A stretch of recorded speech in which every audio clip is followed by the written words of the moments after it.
ஒரு வெற்றிடம் இருக்குது, சுடுகாட்டில் கூட நிறைய வெற்றிடம் இருக்குது.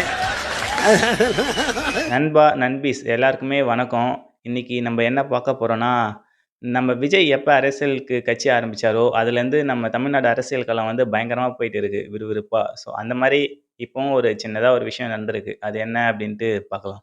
அது என்ன விஷயம்னு பார்த்தீங்கன்னா, நம்ம டிவிகேல ஆதவ அர்ஜுனான்னு ஒருத்தர் இருக்காருல்ல. ஸோ அவர் தான் நம்ம விஜய்க்கு வந்து லெஃப்ட்டு, ரைட்டு எல்லாமே சொல்லிட்டே இருக்காங்க. ஆனா அது எந்த அளவுக்கு உண்மைன்னு தெரியல. ஆனா சும்மா ஒரு பொலிட்டிக்கல் பொறுத்தவரைக்கும் நெறைய ரூமர்ஸ்லாம் வந்துன்னு தானே இருக்கும். எது உண்மை, எது பொய்ன்னு சொல்ல முடியாது. ஸோ அந்த மாரி இவர் தான் லெஃப்ட், ரைட்டு அப்டின்ட்டு சொல்லிட்டு இருக்காங்க. அவர் வந்து இப்போ ரீசென்ட்டா ஒரு மீட்டிங்ல பேசும்போது ஒரு கூட்டத்தில நம்ம ரஜினி வந்து ஏன் அரசியலுக்கு வரேன்னு சொல்லிட்டு வராம போனாரு. அதுக்கு முக்கியமான காரணம் வந்து நம்ம டிஎம்கே தான். அவங்க குடுத்த பிரஷர்ல தான் அவர் வந்து அரசியலுக்கே வராம போயிட்டாரு. அப்படின்ற மாரி சொல்லியிருப்பாரு. இது வந்து எல்லாருமே சொன்ன விஷயம் தான். அரசியல்ல இருக்கிறவங்களும் சரி, நார்மல் பீப்பிளும் சரி. ஏன்னா ஒரு நடிகன் அதுவும் இல்லாம அவருக்கு வயசும் ஆயிடுச்சு. அவர் வரேன்னு சொல்லும்போதே நெறைய பேர் எதிர்த்தாங்கல்ல. அவரு வந்து இந்த மாரி டிஎம்கே தான் அப்ப ரொம்ப பிரஷர் பண்ணாங்க. அதனால எல்லாருமே இவங்க வரமாட்டாங்கப்பா, இவங்க வர விட மாட்டாங்க நடிகரெல்லாம். அதுவும் ரஜினி, அதுவும் அவரு வந்து பேக்ரவுண்ட் பெங்களூர். அவர் கர்நாடகா சேர்ந்தவரு அப்படின்ற மாரி நெறையா எதிர்த்து பேசினுருந்தாங்க. அதேமாரி அவர் வராதையும் போயிட்டாரு. அதுக்கு முக்கியமான காரணத்துல ஒண்ணு நம்ம டிஎம்கே குடுத்த பிரஷர் அப்படின்ட்டும் எல்லாருமே சொல்லுவாங்க. அந்த மாரி தான் ஆதவ் அர்ஜுனாவும் ஸ்டேஜ்ல சொல்லியிருப்பாரு. அது வந்து கொஞ்ச நாள் ஆயிடுச்சு. ஆனா அதுக்கு ரஜினிகாந்த் வந்து இப்ப ரிப்ளை பண்ணியிருக்காரு. மண்டைக்குள்ள மயில் தான் பார்த்தா மூளையும் இழந்து பரதேசி போயிருக்கு. இது மரியாதை ரஜினிகாந்த் டிவிகேல இருக்கிற ஆதவ் அர்ஜுனா அவர் ஒரு கூட்டத்தில பேசியிருப்பாரு. நான் வந்து எனக்கு டிஎம்கே பிரஷர் குடுத்து தான் நான் கட்சி ஆரம்பிக்கல அப்படின்ட்டு, அப்படின்ற மாரி அது அது வந்து முற்றிலும் தவறானது. அத நான் எதிர்க்கிறேன் அப்படின்ற மாரி ரஜினிகாந்த் வந்து சொல்லியிருக்காரு. அந்த கருத்துக்கு நெறைய அரசியல் கட்சி தலைவர்கள்லாம், அவர் அப்படிப்பட்டவர் இல்ல. அவரு அந்த மாரிலாம் எத் அந்த மாரி டிஎம்கே பிரஷர்னாலலாம் அவரு கட்சி ஆரம்பிக்காத விடல. அது அவருடைய பெர்சனல் ஒபினியன். அவரு பெர்சனலா அவருக்கு ஏதோ உடம்பு சரியில்ல. அதனால கட்சி ஆரம்பிக்கலாம்னு சொல்லிட்டு வேணான்ட்டு போயிட்டாரு அப்படின்ற மாரி நெறைய பேர் சொல்லியிருந்தாங்க. அதுக்கெல்லாம் ரஜினியுமே தேங்க்ஸ் சொல்லியிருந்தாரு. எனக்கு ஆதரவு குடுத்ததுக்கு நன்றி அப்படின்ற மாரி. ஆனா அவரு ரஜினி வந்து சொன்னதுல முக்கியமான ஒரு விஷயம் வந்து, இவரு ஆதவ் அர்ஜுனா சொன்னது ஃபுல்லாவே பொய்யி அப்படின்ற மாரி சொல்லியிருக்காரு. இன்னொரு வார்த்தையும், வசனமும் சேர்த்து போட்டிருந்தாரு. அவருடைய பாணியிலே இப்ப எப்படி நம்ம ரஜினி, கமல் வந்து புரியாத மாரி பேசுவார்ல, அந்த மாரி காலம் வந்து எல்லாத்துக்குமே வெயிட் பண்ணி பார்த்து, பின்னாடி கரெக்ட்டான ஒரு பதில் சொல்லும்ன்ற மாரி ஒரு வசனம் போட்டிருப்பாரு. ஸோ, அத வந்து நெறைய பேரு, "எப்பா டிவிகேக்கு செருப்படி பதில் குடுத்துருக்காரு ரஜினி" அப்படின்ற மாரிலாம் சொல்றாங்க. இதுக்கு வந்து டிவிகேக்கு கொஞ்சம் பேக் ட்ராப்ன்ற மாரி, அது பேக் ஃபயர்ன்ற மாரி சொல்றாங்க. இப்போ ரஜினி இந்த மாரி சொன்னதுனால டிவிகேக்கு எதனா நெகட்டிவ் வருமா அப்படின்னு கேட்டீங்கன்னா, அதெல்லாம் எதுவுமே வராதுங்க. இப்போ ஆதவ அர்ஜுனா சொல்லி அதுக்கு இவரு ரிப்ளை பண்றாரு அப்படிலாம் இல்லன்ட்டு. ஆமா அப்படிதான் சொல்லுவாங்க. இப்போ ஏன்பா நீ ஒருத்தருக்கு பயந்துட்டு தான் வராம போயிட்டியா அப்படின்னு சொன்னாக்கா, ஆமா நான் பயந்துட்டேன் அப்படின்னா சொல்லுவாங்க. அதெல்லாம் இல்ல என்னுடைய எனக்கு பெர்சனல் ஒப்பீனியன். எனக்கு வர விருப்பம் இல்ல. எனக்கு ஹெல்த் சரியில்ல அப்படின்ற மாரி எதனா ஒரு காரணத்த சொல்லி போ வேண்டியதுதான். உண்மையான ரீசன் இந்த மாரிலாம் சொன்னாக்கா, அதெல்லாம் ஒரு மாதிரி இருக்கும்ல. சொல்லவும் மாட்டாங்க. அந்த மாரி தான் சொல்லுவாங்க. அதனால இவரு ரஜினி இத சொன்னது வந்து பெருசா ஒண்ணும் ஆச்சரியப்படுறதுக்கு இல்ல. இது வந்து ஸ்டார்ட்டிங்லயே சொல்லியிருந்திருக்கலாம். ஸோ இப்பவும் சொல்லாமயே இருந்திருக்கலாம். ஸோ சொல்றது வந்து அது பெரிய ஆச்சரியப்படுறதுக்கு ஒண்ணும் இல்லங்க. எல்லாருமே அப்படிதான் சொல்லுவாங்க. இப்ப எதனா ஒரு பிரஷர்ல அந்த எதனா ஒரு வேலைய செய்யாம விட்டுட்டோம்னா, அந்த பிரஷர்ல தானே செய்யாம விட்டுட்ட அப்படின்னு சொன்னாக்கா, அதெல்லாம் இல்ல அப்படின்ற மாரி தான் சொல்லுவாங்க. ஸோ அந்த மாரி தான் நம்ம ரஜினியும் சொல்லியிருக்காரு. அதனால அது ஆச்சரியப்படுறதுக்கு ஒண்ணும் இல்ல. ஆனா இப்ப ஆதரவு வச்சு நான் சொன்னது உண்மையா அப்படின்னு பார்த்தீங்கன்னா, என்ன பொறுத்தவரைக்கும் அது கொஞ்சம் உண்மையாவும் இருக்கலாம். ஏன்னா, இப்போ அரசியல பொறுத்தவரையும் எதுவுமே சொல்ல முடியாதுங்க.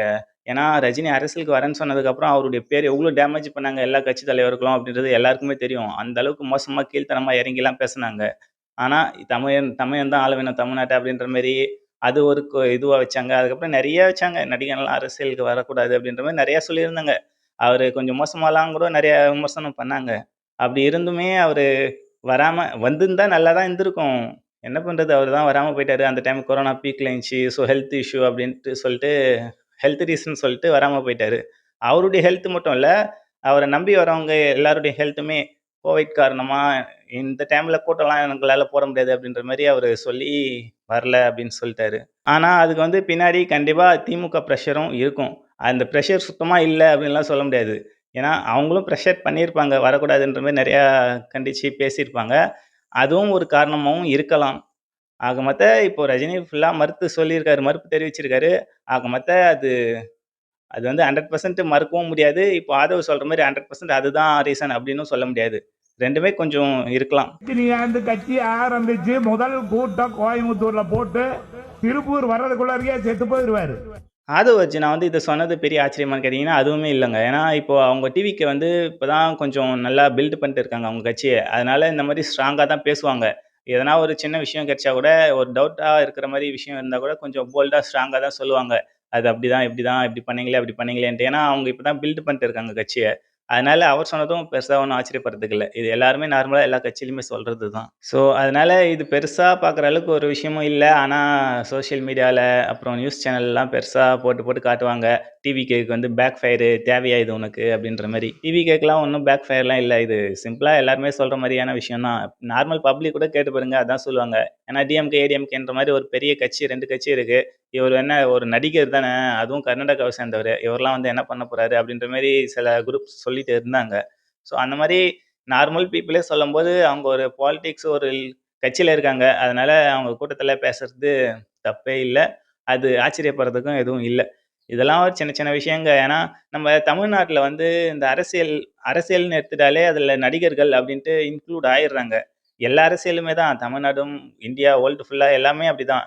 ஏன்னா, முக்கியமா நம்ம தமிழ்நாட்ல அதிகமாவே. அரசியல்னு போனாலே அங்க எதனா ஒரு கூட்டம் கூட்டணும், இல்ல அரசியல்ல மக்கள நெறைய பேர் ஈர்க்கணும் நம்ம கட்சி பக்கம் அப்படின்னாக்கா, எதனா ஒரு நடிகைகள கூப்பிட்டு அந்த மீட்டிங்ல பேசுறது, ஓட்டு போட சொல்லி கேட்கறது. ஸோ இது எல்லாமே யூசுவலா எப்பவுமே நடக்கிற ஒரு விஷயமா மாறிடுச்சு. சாதாரண ஒரு விஷயமா.